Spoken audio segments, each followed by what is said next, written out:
everyone, this is Emily French Hoof Care. Thank you very much for joining me for my third and final webinar. Before we get started, I want to tell everybody thank you very much. I'm very grateful for the awesome feedback and support that I've had so far. If you like my information, please go to Facebook, Instagram, like my stuff, make a comment. Today we're going to be learning about the three most common misconceptions about having a barefoot horse. And at the end, we're also going to, I'm going to give you a little tutorial on a Mustang roll. So let's get started. The number one misconception of having a barefoot horse is you can only have a barefoot horse if your horse already has good hooves. This is actually backwards. Taking your metal horseshoes off your horse will definitely improve their hoof care as long as you have all the other pieces in play as well. Just like we have talked about in the previous videos, having your horse's hoof expand and get the proper blood flow naturally means more hoof growth. So the more they're able to use their hooves properly and land heel first, the more blood flow, which means the more growth, and you're going to be able to speed up the process a lot. Almost every horse needs protection during the transition to barefoot.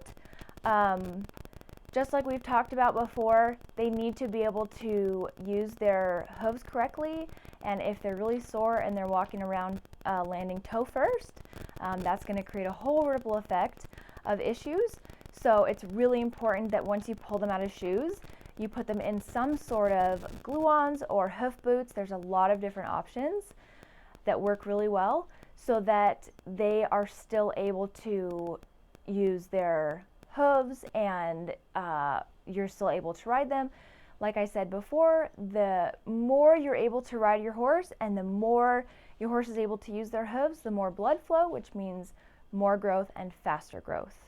The second misconception is that you have to hire a professional trimmer or hoof care practitioner to manage your horse's hoof care and trims. And this is also not true. It's really not as hard as you think to manage your own horse. All you need to do is little bits at a time. If you take your horse out and work on them for a few minutes once a week or once every other week, you can really get a lot done.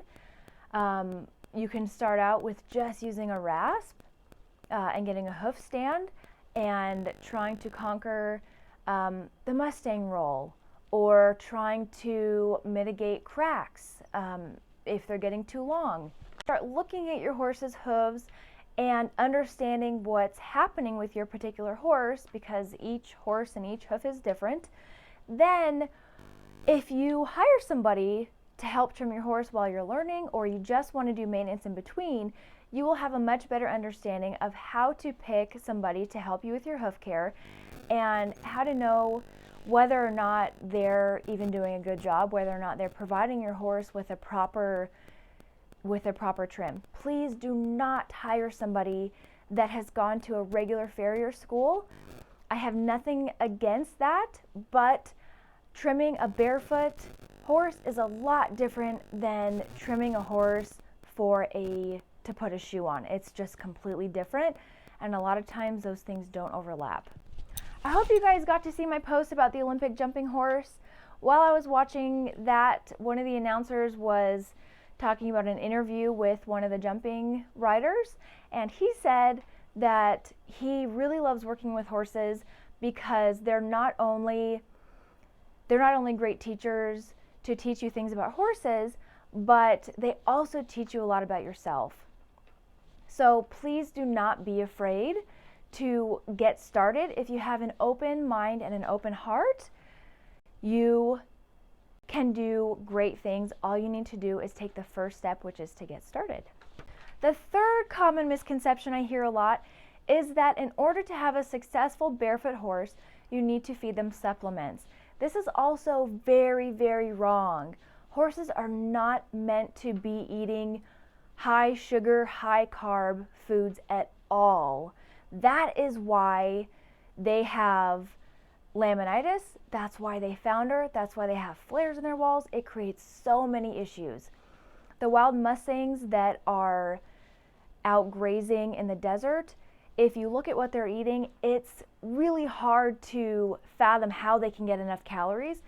They're so efficient at metabolizing things that when we give them, it's like somebody with diabetes. When we give them food with too much sugar and too many carbs in them, their feet and their body just cannot handle it, and it wreaks havoc. Their hoof growth is in direct correlation to what they're being fed. Their diet is a very, very important part of this. We can talk about this a lot more in the future.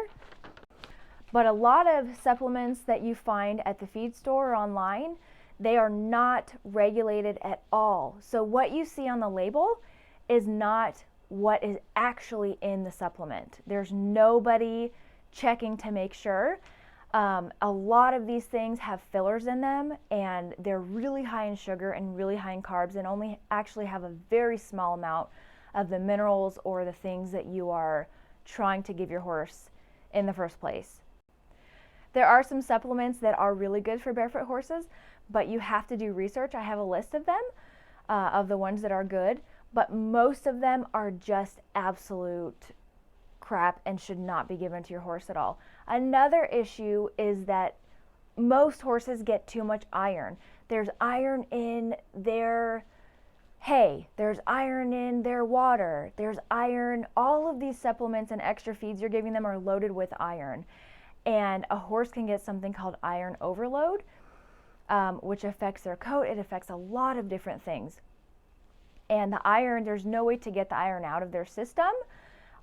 It just builds up and builds up. The only way to manage the iron overload, the huge iron intake, is to balance it with copper and zinc. So we can, this is just the very tip of the iceberg. We will be talking about this in my future courses. Any and every horse can go barefoot. It is just really important that you don't just pull their shoes off and say, well, my horse is barefoot now. You have to have all these other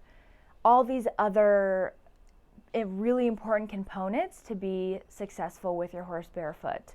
You have to have the diet right. You have to have the hoof protection right. You have to make sure that their landing is correct. And all of these things sound really complicated, but they're not. So I am going to be doing further training. I'm going to be inviting 30 people to go through my very first brand new step-by-step simple process on how to take your horse barefoot or how to improve your barefoot horse's hoof care. I only have a very limited amount of spots because I'm working on a few other things as well.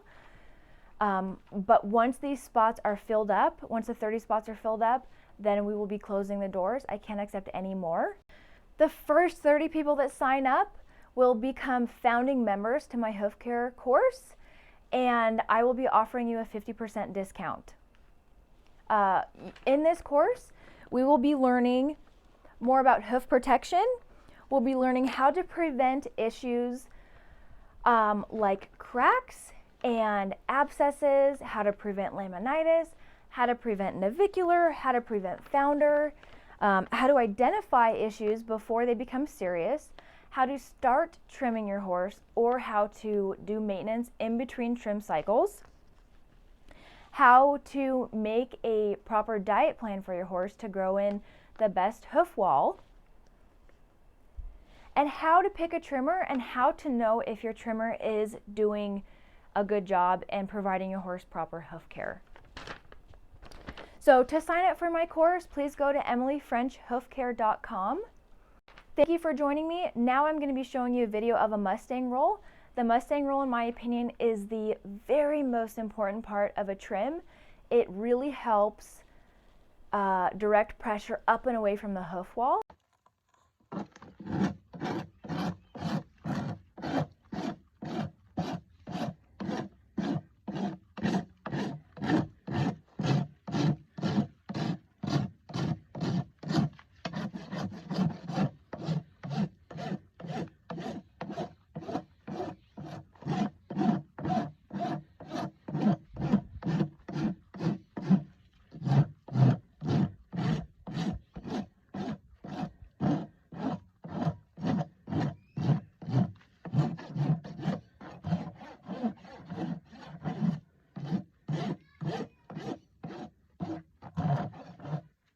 Please do not forget to sign up for my hoof care course.